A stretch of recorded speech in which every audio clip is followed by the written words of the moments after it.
تو سندھ کی جو تاریخ ہے اس کے اوپر جو سب سے مستند کام ہوا ہے، موئنجو داڑو کے زمانے سے لے کر آپ آج تک کی تاریخ پر اگر آتے ہیں تو مسلمانوں کی سندھ آمد سے پہلے سندھ کی کوئی مستند تاریخ ہمیں نہیں ملتی ہے۔ جتنی بھی پرانی کتابیں ہیں اس میں چاہے مہا بھارتا ہو، رگ وید ہو، دوسرے جو اشلوک وغیرہ ہیں مختلف ہندو اور بدھ مذہب کی جو کتابیں ہیں ان میں، اور اس سب کے اندر کہیں بھی سندھ کا تفصیلی تاریخ جو ہے اس کی موجود نہیں ہے، کہیں کہیں اشاروں کنایوں میں ذکر ملتا ہے۔ لیکن جب مسلمانوں کا خاص طور پہ اور عربوں کا سندھ کے ساتھ رابطہ ہوا اور ان کا آنا جانا شروع ہوا تو اس زمانے سے لے کر آج تک کی جو سندھ کی جو تاریخ ہے وہ ہمیں قلم بند ملتی ہے، اس کی ہمیں کتابیں ملتی ہیں مستند، اس کے اوپر بہت ساری ہمیں اس کے ہمارے پاس ذرائع موجود ہیں، اور ان ذرائع میں نبی کریم صلی اللہ علیہ وسلم کے وصال کے 100 سال بعد جو سب سے پہلا ہمیں ذریعہ ملتا ہے وہ المدائنی کے نام سے ایک عرب جو ہے مصنف تھا، اس نے اسلامی فتوحات ہر ملک کا اس نے الگ الگ چیپٹر لکھا تھا، تو اس میں سندھ کا پورا اس نے ایک کتاب لکھی تھی فتوح السندھ کے نام سے۔ تو سب سے پہلی کتاب ہمیں وہ ملتی ہے، اس کتاب کی خاص بات یہ ہے کہ اس نے مسلمانوں کی آمد سے پہلے کے سندھ کا بھی احاطہ کیا تھوڑا بہت، اور پھر اس کے بعد فتوحات اور فتوحات کے بعد کا زمانہ اس کے اندر درج کیا جو اس کے اپنے زمانے تک تھا،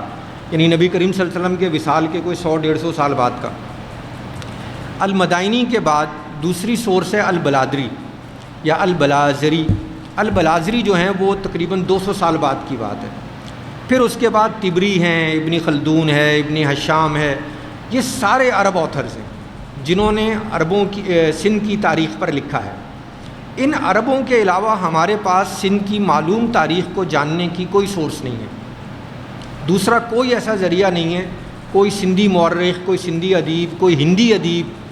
کوئی ہندوستان والا، کوئی چائنا والا، کوئی دوسرا اس زمانے کی تاریخ کے اوپر ہمیں کوئی اوتھینٹک نہیں ملتا ہے۔ اور سندھ کی تاریخ پر جو سب سے پرانا نسخہ فارسی زبان میں غالباً 13ویں صدی ہجری کا، وہ ہمارے پاس 13ویں صدی عیسوی کا ہمارے پاس موجود ہے، وہ چچ نامہ کے نام سے مشہور ہے۔ اس کا جو اصل نام ہے وہ تو اس کتاب کا جو مصنف ہے اس کا نام تھا علی کوفی، یہ بھی کوفہ کے رہنے والے ایک عرب تھے جو ہجرت کر کے آئے، اور سندھ میں اس وقت ناصر الدین قباچہ کے نام سے حکمران تھا، اور اس کے پاس اس کے دربار میں پورے افغانستان، وسط ایشیا اور دیگر ملکوں سے، اس زمانے میں منگولوں کی یلغار تھی پورے ان علاقوں پہ، مسلمان سندھ محفوظ تھا، تو وہ سارے لوگ اپنے اپنے وہاں سے ہجرت کر کے سندھ آتے تھے، اور ناصر الدین قباچہ بہت ہی ادب نواز آدمی تھا، تو اس کے دربار سے منسلک ہو جاتے تھے، اور انہوں نے بڑی بڑی کتابیں اور بہت تحریریں یہاں کی ہیں۔ اسی لیے اگر آپ کو البیرونی کا ذکر ملتا ہے، کسی اور کا ملتا ہے، وہ اسی علاقے میں آئے تھے جس کو آج آپ پاکستان کہتے ہیں، اس زمانے میں اسے سندھ کہتے تھے۔ موجودہ پاکستان اس زمانے کا سندھ ہے، اور تھوڑے بہت فرق کے ساتھ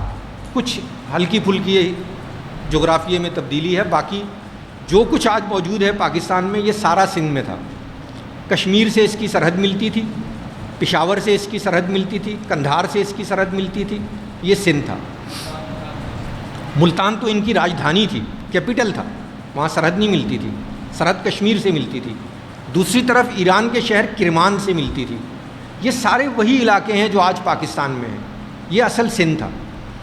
تو وہ علی کوفی صاحب نے، وہ جب یہاں آئے تو انہوں نے کچھ سندھ کے مقامی تاریخ کے حوالے سے تحقیق کی، تو بکھر کے اندر قاضی خاندان تھا ایک، جو محمد بن قاسم کے رشتہ دار عزیز تھے جو یہاں بس گئے تھے، ثقفی خاندان تھا ان کا، جو حجاج بن یوسف کا اور محمد بن قاسم کا خاندان تھا۔ یہ لوگ بکھر میں آباد ہو گئے تھے۔ محمد بن قاسم نے خود ان کے جو دادا تھے ان کو بکھر کا امیر بھی بنایا تھا، بکھر شہر کا خطیب بھی بنایا تھا، اور بکھر شہر کی قاضی یا جج بھی بنایا تھا۔ تو یہ لوگ قاضی کے نام سے مشہور تھے۔ آج بھی سندھ کے اندر جو قاضی کے نام سے لوگ ملتے ہیں وہ انہی خاندان سے تعلق رکھتے ہیں۔ تو بکھر اس وقت سندھ میں تھا، اور بکھر میں یہ خاندان آباد تھا۔ تو علی کوفی کی ان سے ملاقات ہوئی، اور جب ملاقات ہوئی تو علی کوفی نے ان سے کہا کہ میں سندھ پہ ریسرچ کرنا چاہتا ہوں، تحقیق کر رہا ہوں، تو انہوں نے کہا کہ ہمارے پاس ایک عربی میں لکھی ہوئی کتاب ہے، ہمیں نہیں پتہ کس نے لکھی ہے، شاید ہمارے آبا و اجداد نے لکھی تھی یا کسی عرب نے لکھی تھی، لیکن نسل در نسل محمد بن قاسم کے بعد کے زمانے سے لے کے آج تک ہمارے خاندان میں یہ کتاب چلی آ رہی ہے، ایک نسل سے دوسری نسل کو منتقل ہوتی ہے، ہم آپ کو یہ کتاب دیتے ہیں، آپ اس کو پڑھ لیں۔ تو علی کوفی نے وہ کتاب لی، اس کتاب کا علی کوفی نے پھر فارسی میں ترجمہ کیا، اور اس نے ترجمے کا بھی کوئی نام نہیں رکھا، اور وہ جو اوریجنل کتاب تھی اس کا بھی کوئی نام نہیں تھا، لیکن چونکہ علی کوفی کا جو ترجمہ تھا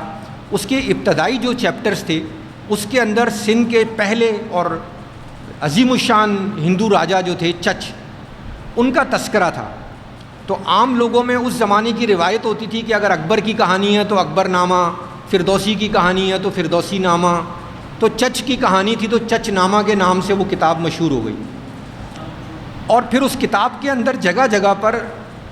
جو علی کوفی نے ترجمہ کیا تھا عربی سے، اس نے اپنی بھی بہت سارے چیزیں اس نے ملائی، مثلا وہ کہتا تھا کہ اس میں اندر یہ جو شہر کا نام لکھا ہے آج کل اس شہر کا نام یہ ہے، وغیرہ وغیرہ، اس طرح کی اس نے باتیں شامل کی۔ تو اس نے جگہ جگہ اس کتاب کے اندر لکھا کہ میری یہ کتاب جو ہے فتح سندھ کے بارے میں ہے، اس میں فتوح السندھ کے بارے میں لکھا ہوا ہے، تو لوگوں نے اس کا ایک نام فتوح السندھ بھی رکھ دیا یا فتح نامہ سندھ بھی رکھ دیا۔ اچھا، یہ کتاب جو ہے سب سے پرانی کتاب ہے، اور تاریخ کے اندر اس کے مختلف جگہوں پہ ہمیں حوالے ملتے ہیں۔ اس میں جو ہے وہ اکبر کے زمانے میں طبقات اکبری کے نام سے کتاب لکھی گئی، اس کے اندر چچنامہ کا ذکر ہے۔ اسی طرح سے لاہور کا ایک گورنر تھا، سندھ میں بغاوت ہوئی تو اس نے لاہور کے گورنر نے سندھ کے جو باغی تھے ان کو ایک خط لکھا، تو اس میں بھی اس نے کہا کہ تمہیں یاد نہیں ہے کہ چچنامہ میں لکھا ہوا ہے کہ تم نے پہلے بھی غداری کی تھی اور تمہارا یہ حشر ہوا تھا۔ تو چچنامہ کا تذکرہ ہسٹوریکلی ہمیں ملتا ہے۔ سندھ کی تاریخ میں اتنی پرانی، اتنی مستند کوئی دوسری کتاب موجود نہیں ہے۔ اب اس میں صرف ایک مشکل تھی کہ اس کا نام نہیں تھا اور اس کے مصنف کا پتہ نہیں تھا۔